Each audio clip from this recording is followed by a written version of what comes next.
৬ লাখ মানুষের ছোট্ট দেশ কেপ ভার্দেকে নিয়ে যে রূপকথা লিখেছিলেন, আর্জেন্টিনার বিপক্ষে রোমাঞ্চকর লড়াইয়ে তার সমাপ্তি ঘটল ভোজিনিয়ার।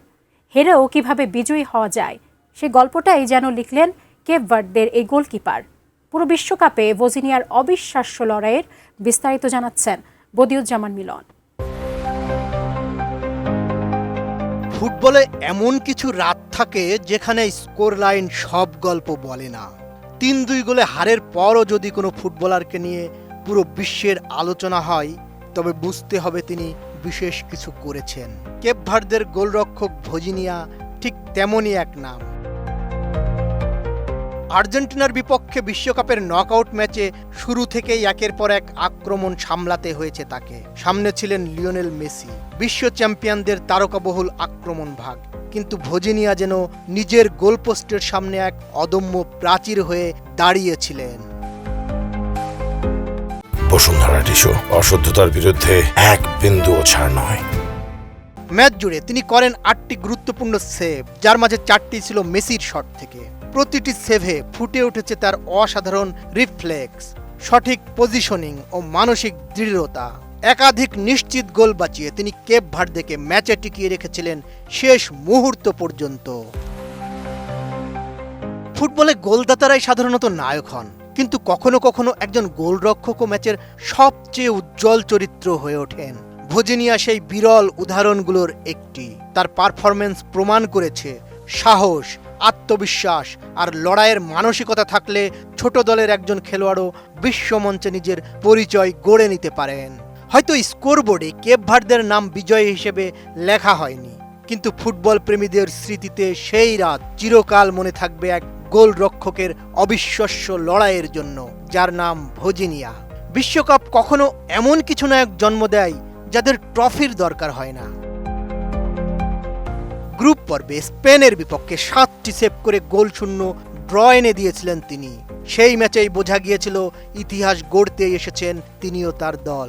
উরুগুয়ের সঙ্গেও এগিয়ে গিয়েও পিছিয়ে পড়া, তারপর আবার সমতায় ফেরা ম্যাচটি বলে দেয় তারা হার না মানা এক জাতি। সৌদি আরবের বিপক্ষে আরেকটি ক্লিন শিট নিশ্চিত করে তারা পৌঁছে যায় নকআউটে। বিশ্বকাপের ইতিহাসে নকআউটে ওঠা সবচেয়ে ছোট দেশ হয়ে যায় কেপ ভার্দে।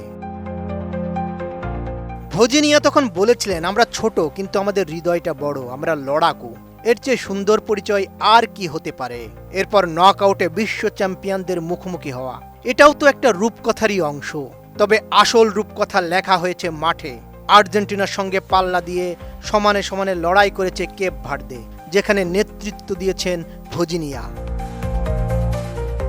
মায়ামিতে বিশ্ব চ্যাম্পিয়নদের আক্রমণ যেন থামতেই চাইছিল না। একের পর এক শট, একের পর এক সুযোগ। মেসি বারবার চেষ্টা করেছেন, আর প্রতিবারই সামনে দাঁড়িয়েছিলেন ভোজিনিয়া। কখনো ডান দিকে উড়ে গিয়ে, কখনো 2 হাতে ঠেলে, কখনো বুক দিয়ে আটকে তিনি যেন একাই লড়েছেন পুরো আর্জেন্টিনার বিপক্ষে। তার দলও যেন লড়াই করেছে পুরোটা উজাড় করে। তাতে 90 মিনিটের লড়াই গড়িয়েছে 120 মিনিট পর্যন্ত।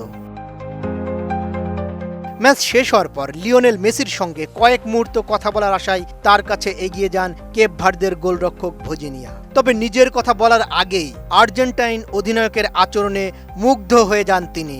ভোজিনিয়া বলেন, তিনি কাছে যেতেই মেসি তাকে জড়িয়ে ধরেন। এরপর আর্জেন্টাইন তারকা বলেন, তুমি খুব প্রতিভাবান, তুমি একজন অসাধারণ গোলকিপার, তোমার দেশের মানুষের তোমার জন্য গর্ব করা উচিত।